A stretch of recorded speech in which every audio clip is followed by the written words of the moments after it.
From the station that made country music famous, 650 AM WSM, this is a Coffee, Country, and Cody podcast.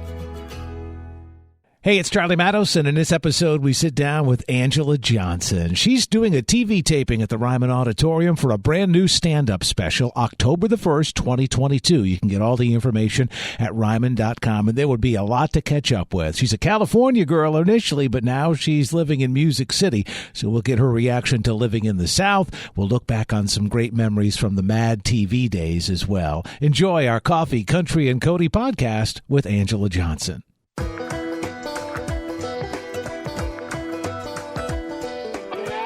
Coffee, Country, and Cody.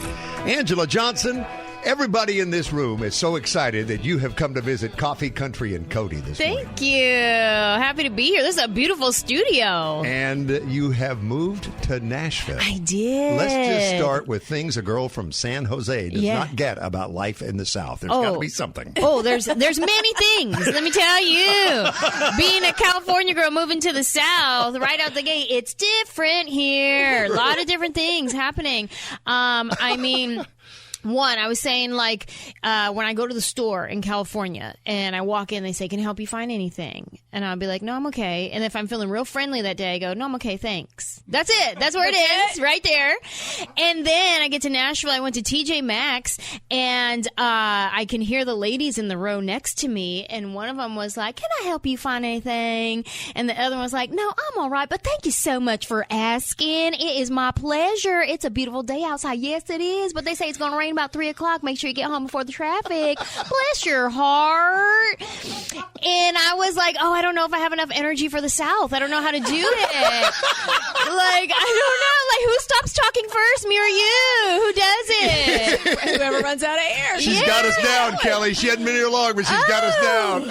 I'm literally thinking that was probably me at the TJ Maxx. Flew over like, "Oh, girl, I heard about the rain coming in." When you moved here, did you realize that it was going to open up a whole treasure trove for your comedy bits? I mean, I did not, but I'm glad it did because, I mean, everything, like the bugs are bigger here in Nashville. Like in California, we have bugs, but our bugs are cute. You know? And then one day I went to get in my shower here in Nashville. There was a spider in my shower, but this spider was so big, I thought I was interrupting him. You know what I mean? I was like, "Oh, I'm so sorry. I didn't know anybody was in here. My bad." You know? Like, it's crazy out here. Y'all got some National Geographic stuff happening. Like, I don't know. How long have you been here?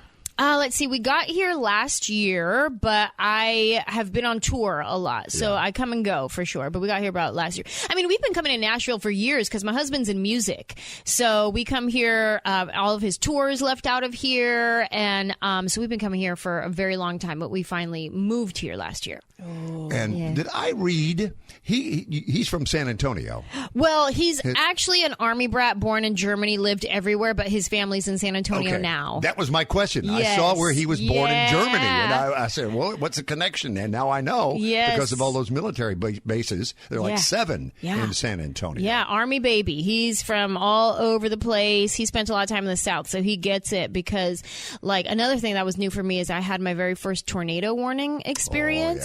Because California, we don't get tornadoes. We get earthquakes. I'll tell you right now, I'll take a 3.5, a solid 4.2 earthquake any day over a tornado. I don't know anything about tornadoes at all. And then we got one of those alerts going off on the phone at 3 a.m. And I was like, "Oh, babe, we got to go in the basement." And he was like, "Nah, it's like 5 miles away. Just go back to sleep." And I'm like, "To sleep? What? I don't know how this works. This is awful." Well, it is kind of scary if you've never been through it before and then it wakes you up. Oh my gosh. Yeah. It's an experience. Like, we sleep with the sleep sound machine on. So I just thought it was a real good episode that night. I didn't even understand there was a real storm outside.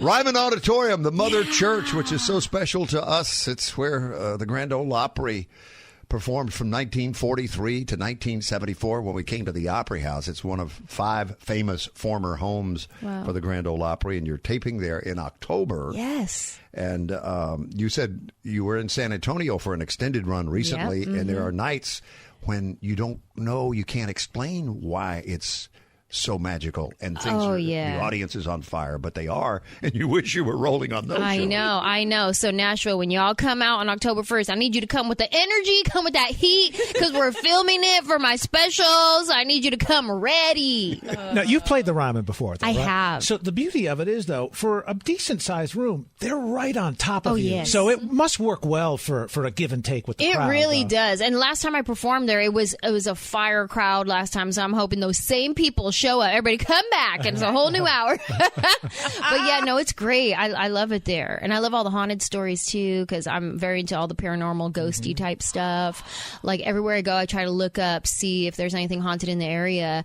And then when I got here, I was like Googling. I was like, where in Nashville is it haunted? And then Google was like, go outside. It was like, you are here. And I was like, oh, okay, cool. Well, you must love New Orleans, then. You know, I've never played New Orleans. This is my first time playing New Orleans next month, I believe. So it's my first time in New Orleans. You want haunted. Ooh, yeah. I know. That's almost too haunted. New Orleans, I've heard too many stories about New Orleans. I'm okay. June 24th, you're in New Orleans. Yeah. Actually, your schedule that I have here picks back up in June. Yeah. June 9th in Austin, the 10th in Midland, the 11th in Lubbock, the 12th in Irving, McAllen, Corpus Christi, Houston, back in Austin, all within like 2 weeks. I know. She's crazy. June. She's going everywhere. Well, you know, there's a great ghost story about Ms. McGavick. In the room in which you sit. Just tell me. Sometimes we go to the bathroom and the water is on and nobody turned the water on. The ghost of Ms. McGavick, whose land is where the hotel sits, and her mansion, the Two Rivers Mansion, is just across the parkway. Supposedly, she is not happy that we're not farming this land.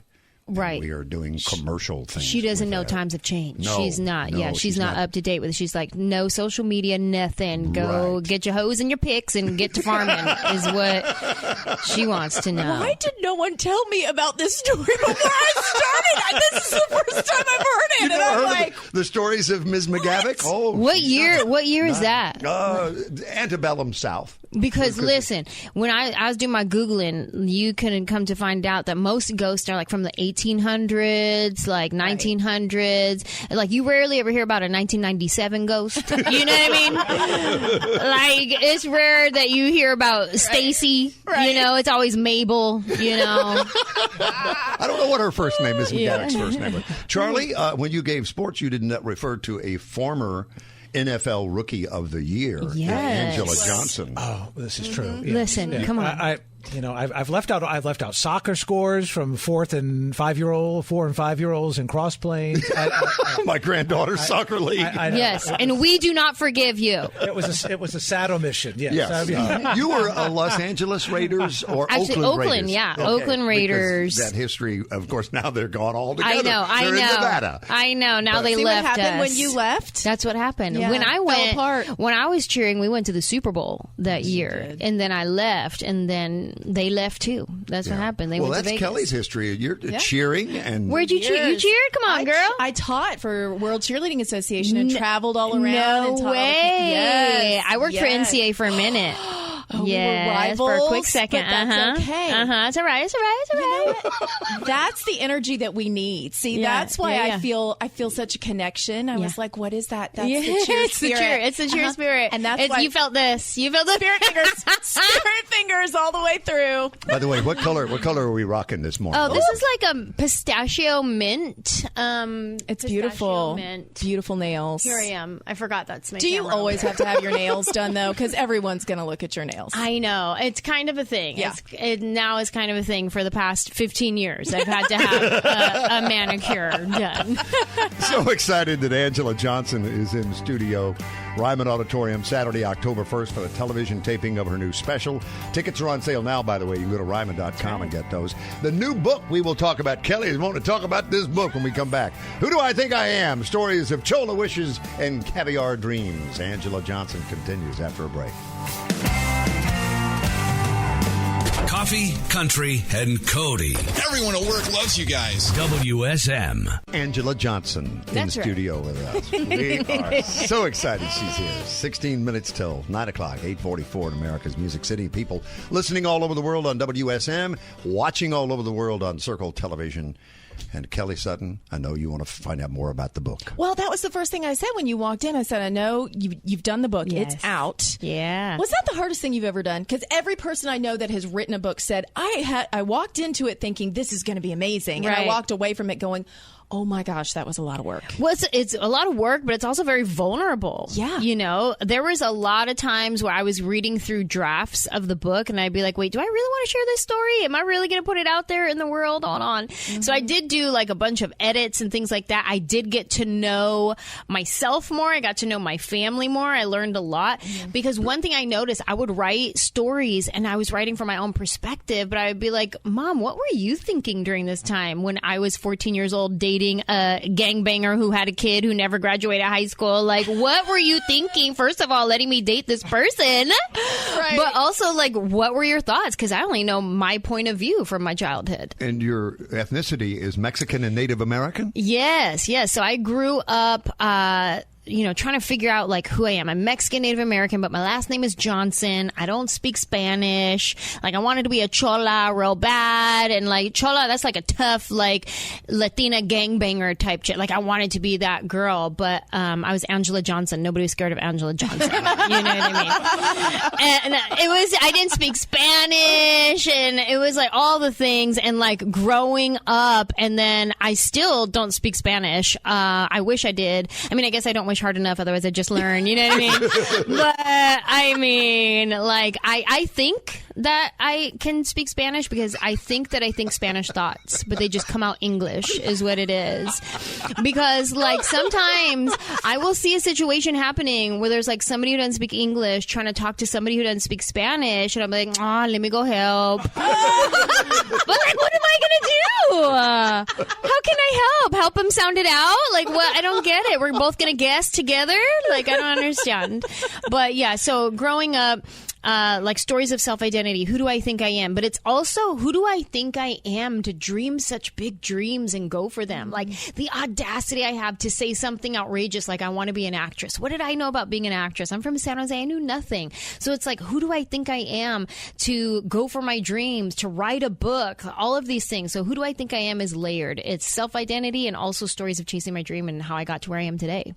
You know, the coolest thing is that there's going to be a little girl that's going to pick this up and read it, and she's going to be like, I can do this. Look at what she's already done. She's paved the way. Absolutely. So that's got to be an amazing feeling, because it's one thing to go on stage and have that immediate gratification of people laughing and watching where your comedy hits, but then to have somebody come to a book signing and say, hey, this inspired me. It's a whole different feeling. And that was my prayer. I was always like, God, let this book be the key that unlocks something in the readers, like whatever it may be. If it's like to chase your dream, or if it's like a healing that you needed, as I'm vulnerable with my childhood and my life and things that I've been through, like let this book be a key that unlocks something in people. And that's like really been my heart's desire for the book and people who read it.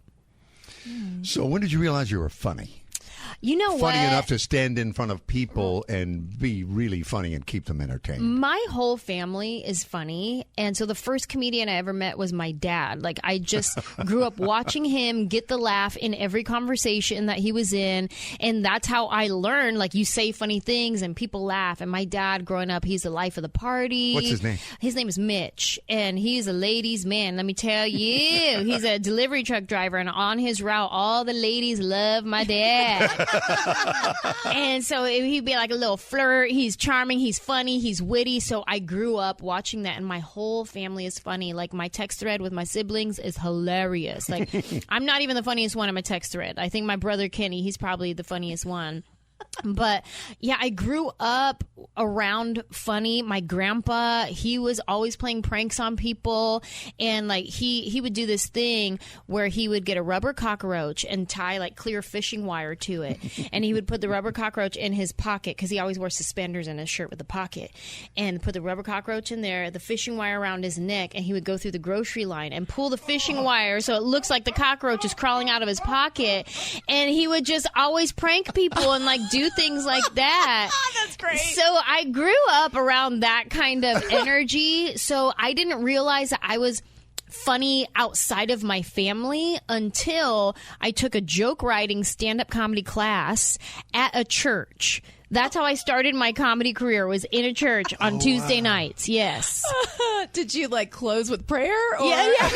I'm just wondering. Lord, we just ask that you would let us be funny today, God. Like I just pray to the punchlines flow, Lord. Yes, God. So, when is Bonk born, and where did that idea come from? That character exists for so many of us. Yes. In real life. Yes. So Bonk is a mix of a lot of people that I've met throughout my life, but more specifically, my brother, who is just ghetto fabulous.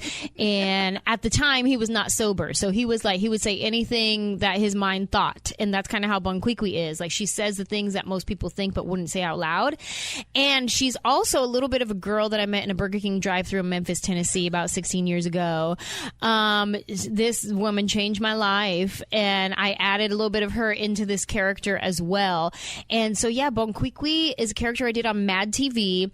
And it blew up on the internet beyond anybody's wildest dreams. Like close beyond to 100 million or something. Yes, let me tell you, if Mad TV knew they was going to take off like that, they probably wouldn't have fired me. I'd probably still be on the show. You know what I mean? That's amazing. It's great that those things happen, and you're like, oh yeah, looking through it all, going, okay, that had to happen in my. There are these pits and valleys, and you're always so funny. But I know that there was a big struggle to get to where you are now. Absolutely, and I talk about all of that in my book. I mean, there's been some times where I remember this one time I booked my first co-star role on a television. It was a pilot episode. For those who don't know, a pilot episode means that's the first episode of a TV show, and I booked a co-star role on it, and I was real young, and this is when there was two different actor unions, and I was part of the SAG union, but this one was an after union show, so like you have to join the after union in order to film your role, and it was $1,700 to join the union, and I'm a broke trying to be actor person in LA, and I'm like, I don't have $1,700. So I call everyone I know, and this is before GoFundMe pages. Right. This is like you had to manually pick up the phone and ask people for money. Yeah. And I called everybody I knew to raise the $1,700 to join the union. I finally get my $1,700. I join the union. I'm like, yes, this is my big break. I finally booked a role. The day before I was scheduled to shoot my episode, my part was cut from the show. Stop. And now I don't have a paycheck coming in to pay everybody back who just gave me money to join the union. Did I ever pay them back? I don't remember. Maybe I did. I must know, though, when you went through the drive-thru and met the lady who inspired in Memphis that inspired Bonk, did they call security? She did not call security. That was all me. I did that one. No, but it was very, she was very like, what was her name? Do you remember? I don't remember her name, but she, it was a weird balance of her hating her job, but also loving the fact that she gets to hate it in front of you. Like it was amazing. A weird dynamic, you know?